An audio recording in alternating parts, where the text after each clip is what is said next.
సింగరాయకొండ చైతన్య సైనిక్ స్కూల్లో విద్యార్థి అనుమానాస్పదంగా మృతి చెందారు. ప్రకాశం జిల్లా కనిగిరి మండలానికి చెందిన షేక్ మహబూబ్ అలీ షేక్ వలీ రెండో సంతానమైన షేక్ తౌషిక్ 11 ఏళ్ల బాలురు 2 సంవత్సరాల నుంచి ఇక్కడే చదువుతున్నారు. వార్డెన్ టార్చర్ తట్టుకోలేకే 2 సార్లు తల్లిదండ్రులకు ఫిర్యాదు చేస్తే తల్లిదండ్రులు యాజమాన్య దృష్టికి తీసుకుని వెళ్లారు. కానీ ఈసారి ఏకంగా బాలుడిని చంపేశారని, తమ కుమారుడు 5ంటికి మా ఫోన్ లో మాట్లాడి తరువాత 1 గంట తర్వాత చనిపోయాడని యాజమాన్యం వారు ఫోన్ ద్వారా తెలిపారని, కానీ బాలుడిని కందుకూరు గవర్నమెంట్ హాస్పిటల్లో చనిపోయాడని నిర్ధారించడంతో పరారైన యాజమాన్యం కందుకూరు హాస్పిటల్లో చనిపోయిన తమ కుమారుడిని తీసుకుని స్కూల్ దగ్గరికి రాగా స్కూల్ యాజమాన్యం తాళాలు వేసుకుని పరారైనట్టుగా తెలుసుకున్నారు.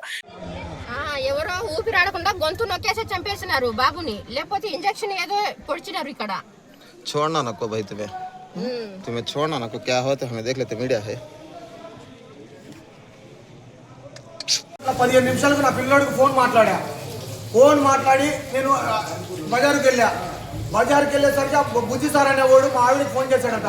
మేడం మీ అబ్బాయి బాత్రూంలో ఇట్లా ఊరేసుకున్నాడు టవల్ తోటి అన్నాడు. ఎందుకు వేసుకున్నారు సార్ అన్న. ఏమో తెలియదు అన్నాడు. తొందరగా మీరు రాండి అన్నాడు. సార్ బాబు ఎట్టున్నాడు అంటే బాగానే ఉంది, ఇబ్బంది ఏం లేదు, హాస్పిటల్ తీసుకుంటాం వెళ్తున్నాం రాండి సార్ అన్నాడు. అంతే మేము ముగ్గురు ఏడుస్తూ వస్తే రమణారెడ్డి సార్ యాదవానికి ఇద్దరికి ఫోన్ చేసి సార్ నా పిల్లోడికి డబ్బులు ప్రైవేట్ హాస్పిటల్ చేర్పించాడు సార్, మంచి హాస్పిటల్ చేర్పించాడు సార్ అంటే గవర్నమెంట్ హాస్పిటల్ పడేసి వచ్చింది. కందుకూరు హాస్పిటల్ అని వాడు చైతన్య సార్ ఫోన్ చేశాడు. చైతన్య అనేవాడు కందుకూరు హాస్పిటల్ తీసుకొస్తున్నాం మేడం అన్నాడు. ఎందుకు తెస్తున్నారు సార్ నా పిల్లోడిని అంటే హాస్పిటల్లో ఆడి చేర్పించామన్నారు అన్నాడు. ఆడి చేర్పించామని అన్నాడు. మేము ఆడి వీళ్ళ కంటే 60 కిలోమీటర్లు ఉండే వాళ్ళం, మేము తొందరగా వచ్చాము.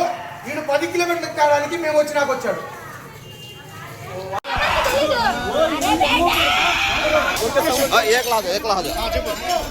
పిల్లోడి పేరు సయ్యద్ తౌఫీక్. అతను నవోదయ కోచింగ్ కోసం ఇక్కడ 1 సంవత్సరం నుంచి చదువుతున్నాడు.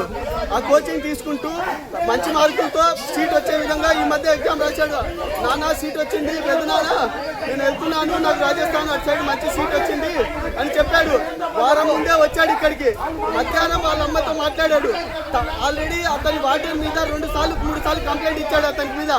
సార్ నాన్న ఇక్కడ నన్ను ఇబ్బంది పెడుతున్నాడు వార్డెన్ అని ప్రిన్సిపాల్ కూడా కంప్లైంట్ ఇచ్చారు. అది పట్టించుకొని గంట ముందు మాట్లాడతారు, గంట తర్వాత శవం అయితే తేలాడు మా పిల్లని. ఇక్కడంతా గొంతు నలిపేశారు, కూర్చున్నారు, లోపల కూర్చున్నారు మా పిల్లని అన్యాయంగా చంపేశారు అతన్ని. మా పిల్లోడు ఎటువంటి చాలా ధైర్యవంతుడు, ఏ విషయంలోనే దుడుగ్గా ఉంటాడు, బాగుంటాడు. అతను ఏ విధంగా చంపారో మీరే న్యాయం చేర్చాలి, మాకు ఈ మీడియా వల్ల మాకు న్యాయం చేర్చాలి. ఇలాంటి సంఘటన చెప్తున్నారు. ప్రతి తల్లిదండ్రులని దయచేసి మీ పిల్లల్ని మీరు జాగ్రత్త మీరు దగ్గర నుండి చదివించుకోండి. ఇలాంటి వాటిల్లో ఇలాంటి ప్రిన్సిపాల్లు మీ పిల్లల యొక్క జీవితాన్ని నాశనం చేస్తారు. దయచేసి మీరు పిల్లల్ని జాగ్రత్త తీసుకోండి. ఇదొక మా చిన్నపాఠం. దయచేసి మీ పిల్లలు త్వరగా తీసుకోవద్దు.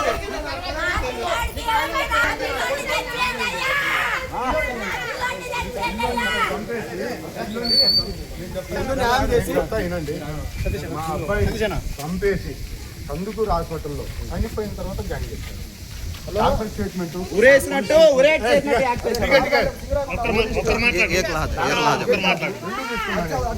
మా అబ్బాయి డాక్టర్ గారు కనుక్కున్నారు, లేదండి చనిపోయిన తర్వాత వచ్చారు అని పోలీసు వాళ్ళ స్టేట్మెంట్ తీసుకున్నారు. అబ్బాయి ఏమన్నా చనిపోయిన తర్వాత ఏం చేయాలి చెప్పండి. మేము యాజమాన్యం మా అబ్బాయికి ఏమైనా తప్పు ఉంటే మా పేరెంట్స్కి ఫోన్ చేసి మీ అబ్బాయి ఇలా చేసుకున్నారండి, ఇది పరిస్థితి ఇలా జరిగిందండి, ఏదో పరిష్కారం మాట్లాడాలి కదా. కనీసం పిల్లల మొత్తాన్ని డిస్పాచ్ చేసి కందుకూరులో వదిలేసి వచ్చేస్తాడు. కందుకూరులో వదిలేసి వచ్చేస్తాడు. నా కొడుకు 85,000 ఫీజు కట్టింది. 85,000 వాళ్ళ తప్పు లేకపోతే ప్రిన్సిపాల్ తోడుకు ఉండాలి. పిల్లోడు చేసుకునేదైతే వాళ్ళు ఉంటారు కదా, పిల్లోడికి తప్పని. ఇంకా బాత్రూమ్ కూడా పిల్లోడిని చేసుకుంటారా?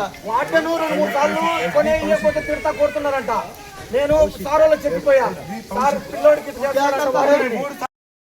లైక్ చేయండి, షేర్ చేయండి, సబ్స్క్రైబ్ చేయండి. మరిన్ని వీడియోల కోసం బెల్ సింబల్ పై క్లిక్ చేయండి.